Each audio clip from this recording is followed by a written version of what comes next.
For 35 years, he ran one of the most secretive governments on the planet. He survived assassination plots, wars, sanctions, and revolutions across West Asia. His face appeared on murals across Tehran. His word was final on nuclear weapons, on foreign policy, on who lived and who did not. Even his daily schedule was a state secret. And yet, on the morning of February 28, 2026, someone knew exactly where he would be, what floor, what building, what time. This is the story of how the world's most protected man, Iran's supreme leader Ayatollah Khamenei, was found and killed.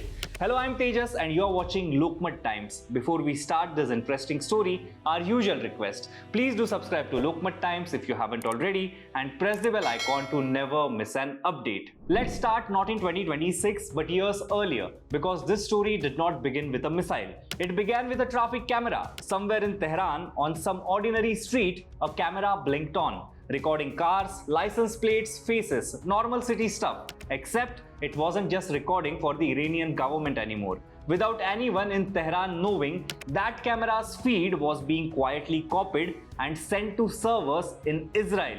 Then another camera, then another.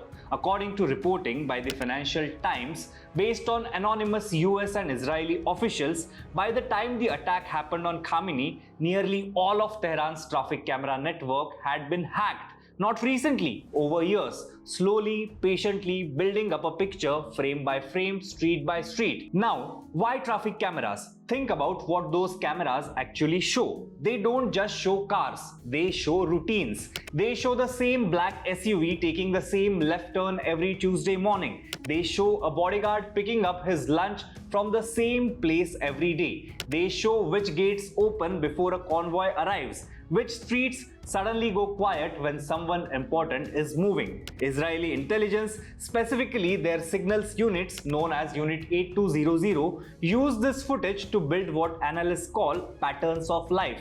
Essentially, they were mapping the invisible routines that protect a man like Khamenei. His drivers, his guards, their shifts, their cars, their routes. This went on for years. But cameras alone weren't enough. You can see a convoy, but you can't hear what is being planned. So Israeli intelligence went deeper. They got inside Iran's mobile phone networks. Reports say that by 2026, Israeli cyber teams had penetrated the mobile towers in and around Pasteur Street, the heavily guarded district in central Tehran where Khamenei's offices and residence were located. This wasn't just tapping calls, it was understanding who was calling whom, when, and from where. Cross-referencing phone data with camera data, analysts could now link a face to a phone number to a schedule, and a schedule to a man. And here is where it gets almost surgical. Israeli units reportedly had the ability to selectively jam about a dozen mobile towers near Khamenei's compound. They could make phones in that area go silent, appear busy, unreachable at the exact moment they needed. Not a citywide blackout, just a quiet, targeted suffocation of communication in one specific neighborhood at one specific time. All of this was being quietly assembled over years, waiting for the right moment. But here is the thing about intelligence. You can have all the cameras and phones in the world and you still can't know if the man is actually in the building. You need someone on the inside. According to the CNN and other outlets citing the FT investigation, the CIA had a human source. Someone with direct access to Khamenei's inner circle. Someone who could confirm, not guess, not estimate, but confirm that on the morning of February 28th, Khamenei himself would be attending a meeting at his offices near Pasteur Street. That confirmation was the trigger. Up until that point, everything was preparation. Now it became a plan. The order came from Washington. According to the FT reconstruction, President Trump gave the final go-ahead shortly after midnight Washington time, just 2 days after US-Iran diplomatic talks in Geneva had gone nowhere. On one hand, American diplomats were sitting across a table trying to negotiate. On the other hand, the military was getting ready to strike.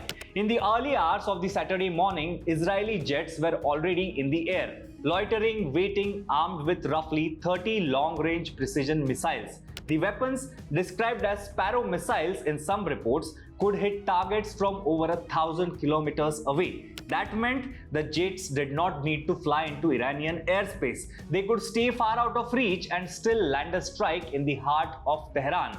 One deliberate choice stands out in the reporting. They struck during daylight. That might sound strange. Military operations usually happen at night.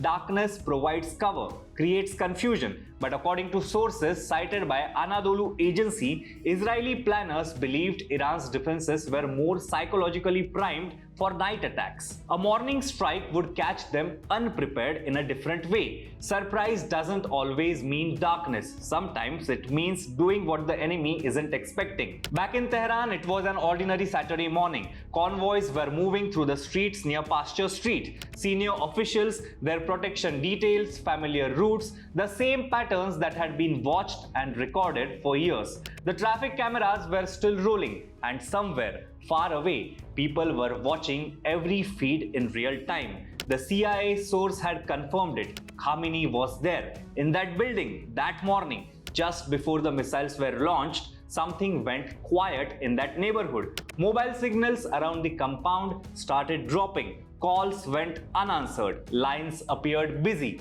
The security teams around the compound had no idea what was happening or what was about to happen. According to reports, this communications blackout was deliberate, activated moments before the strike to prevent any warning from reaching the people inside.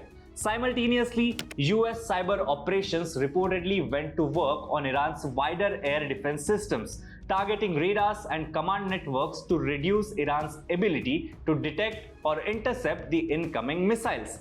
Then, the missiles hit. About 30 precision strikes landed on Khamenei's compound. Satellite images published in the hours after the attack showed thick smoke rising from the Pasteur district. Several buildings in the complex were destroyed or badly damaged. Among the dead, Khamenei's daughter, his son-in-law, his granddaughter. His wife was pulled from the rubble alive but died from her injuries 3 days later. Senior Revolutionary Guard commanders were killed. People linked to Iran's nuclear and missile programs were killed. Dozens of people connected to the man who had run Iran for 3.5 decades were gone in a matter of minutes. Iranian state media immediately denied that Khamenei was dead. The foreign ministry said he was safe and sound. There were claims he had been evacuated to a secure location, but within 24 to 48 hours, Iran's own Supreme National Security Council confirmed what the world already suspected. The supreme leader was dead. 40 days of national mourning were declared, 7 days of public holiday. In the streets of Tehran, some people wept. Others, according to foreign journalists on the ground, celebrated. Now, what do we actually know for certain and what don't we know? Almost everything in this story comes from anonymous US and Israeli officials who spoke to the outlets like Financial Times, CNN and LPs. None of the governments involved has released an official account. The exact methods used to hack the cameras, who the CIA source was, the precise technical details of how mobile towers were jammed, all of that remains classified or disputed. What we do know, Khamenei is dead. The strikes happened. The intelligence operation behind it clearly ran for years, and the world it left behind is more uncertain than the one that existed on the morning of February 27th.